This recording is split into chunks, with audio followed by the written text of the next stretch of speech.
وہ نبی علیہ السلام کی ایک حدیث ہے، فر من المجذوم فرارک من الاسد. یہ ایک اور حدیث ہے، لا یورد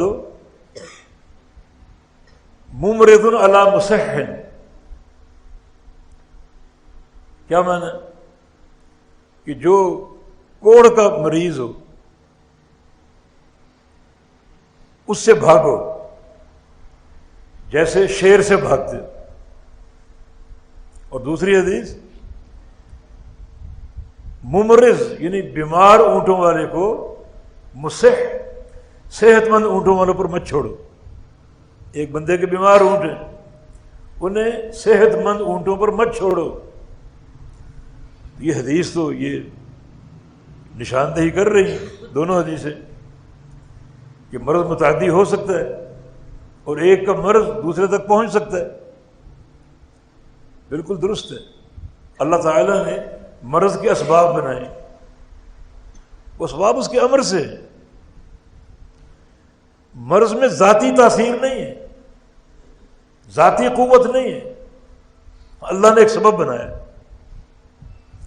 جیسے آپ کوئی ٹھنڈی چیز استعمال کر لیں تو آپ کو گلے کی خرابی یا کھانسی یا گلے کی تکلیف لاحق ہو سکتی. یہ ایک سبب ہے جو اللہ کا پیدا کرتا ہے. اس ٹھنڈی چیز میں ذاتی تاثیر نہیں. ورنہ کئی ہم لوگ دیکھتے ہیں جو برف چبا جاتے ہیں، برف کے گولے کھا جاتے ہیں، انہیں کچھ نہیں ہوتا. اگر اس ٹھنڈی چیز کی برف کی تاثیر اپنی ہے تو سب کو ہونا چاہیے، سب تکلیف زدہ ہو. لیکن کسی کو ہوتا ہے کسی کو نہیں ہوتا، مانا اللہ کے امر سے،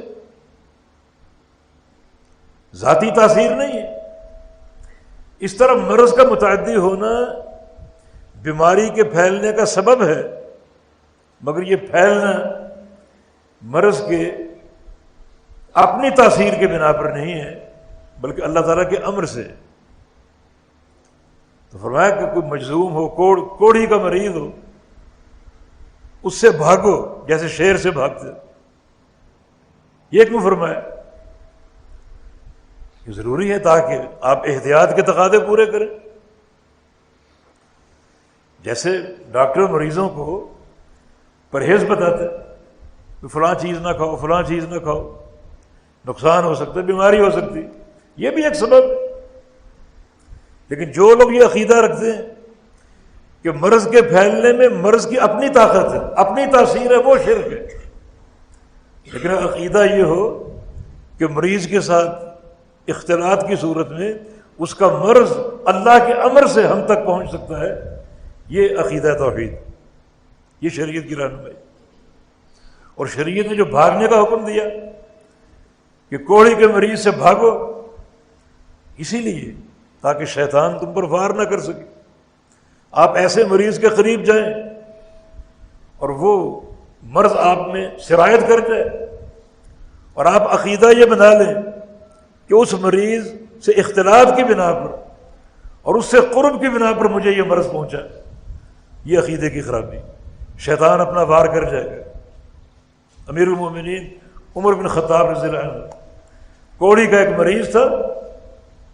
نہ صرف یہ کہ اس کو قریب بٹھایا بلکہ اس کے ساتھ بیٹھ کر کھانا بھی کھایا کہ مرض اگر سرایت کرے گا تو اللہ کے امر سے کرے گا.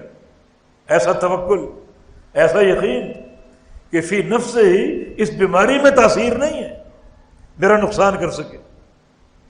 ہاں اگر یہ مرض منتقل ہوا مجھ تک تو اللہ کے امر سے ہو. اسی طرح آپ نے فرمایا کہ جو صحت مند اونٹ ہیں ان میں بیمار اونٹوں کو مت چھوڑو. یہ درست ہے، بیمار اونٹوں کا مرض ان اونٹوں میں سرایت کر سکتا ہے، یہ ایک سبب ہے. لیمو آپ کھائیں، آپ کا گلا خراب ہو جائے، یہ ایک سبب ہے جو اللہ کا پیدا کرتا ہے. یہ تاثیر اللہ کی طرف سے ہوگی. تبھی تو کئی لوگ کھاتے ہیں انہیں کچھ نہیں ہوتا اور کئی کو تکلیف ہو جاتی. اگر کسی کو تکلیف ہوتی ہے تو اللہ کے امر سے ہوتی اور کسی کو نہیں ہوتی تو اللہ کے امر سے نہیں ہوتی. لہذا ان تمام امور میں کیا ہے؟ یہ طاقت، قدرت اور تاثیر اللہ رب العزت کے ہاتھ میں۔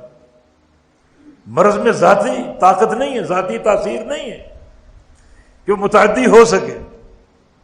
ہاں، اس کا متعدی ہونا ایک سبب ہے جو اللہ کا پیدا کرتا ہے، اللہ کے امر سے ہو سکتا ہے، ورنہ نہیں۔ اللہ کے امر سے ہو سکتا ہے۔ لا عدوى، کوئی مرض متعدی نہیں، یعنی فی ذات ہی، فی نفس ہی۔ ہاں، اگر مرض کو متعدی ہو سکتا ہے، اللہ نے سبب بنایا ہے، تو متعدی ہونا اللہ کے امر سے ہوگا۔ یہ مرض کی ذاتی قوت نہیں ہے اور ذاتی تاثیر نہیں۔